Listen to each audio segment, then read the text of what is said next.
राजमहल की ऊंची दीवारों के पीछे बादशाह का दिल बेचैन था। उसने अपने सिपाहियों को हुक्म दिया था कि उस गांव की लड़की को ढूंढ लाओ, वो लड़की जिसकी आवाज ने उसके दिल में एक तूफान खड़ा कर दिया था। सिपाही घोड़ों पर सवार होकर गांव की ओर निकल पड़े।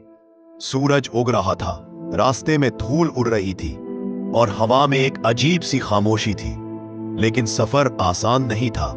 अचानक रास्ता धंसने लगा, जमीन कीचड़ में बदल गई, घोड़ों के पांव फंस गए और सिपाही दलदल में जूझते रह गए। बादल गरजने लगे, बिजली चमकी और तेज बारिश ने सब कुछ भिगो दिया। 3 दिन तक वो सिपाही वहीं फंसे रहे, भूखे, थके और उलझन में कि क्या कभी वो उस लड़की तक पहुंच पाएंगे। उधर महल के भीतर बादशाह अपने सिंहासन पर अकेला बैठा था। उसके चारों तरफ सोने की चमक थी, लेकिन दिल में अंधेरा। वो खिड़की से आसमान की ओर देख रहा था।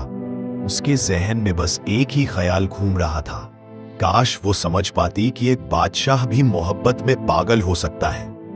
3 दिन बाद सिपाही आखिरकार उस गांव में पहुंचे। गांव वाले हैरान थे, बादशाह के सिपाही यहां क्यों आए हैं? बच्चे झोपड़ियों के पीछे से झांकने लगे और बुजुर्ग लोग सरगोशियां करने लगे। एक सिपाही आगे बढ़ा और जोर से पुकारा, वो लड़की कहाँ है जिसे बादशाह ने बुलाया है?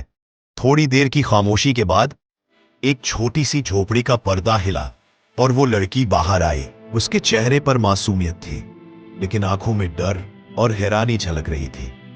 उसने धीमी आवाज में पूछा, मुझसे क्या काम है? बादशाह ने मुझे क्यों बुलाया है? सिपाही ने आदर से झुकते हुए कहा, बादशाह का हुक्म है, आपको हमारे साथ चलना होगा। वो कुछ पल चुप रही, फिर एक कदम पीछे हटी। उसके होंठ कांप रहे थे, आवाज में डर था, मैं नहीं जाऊंगी।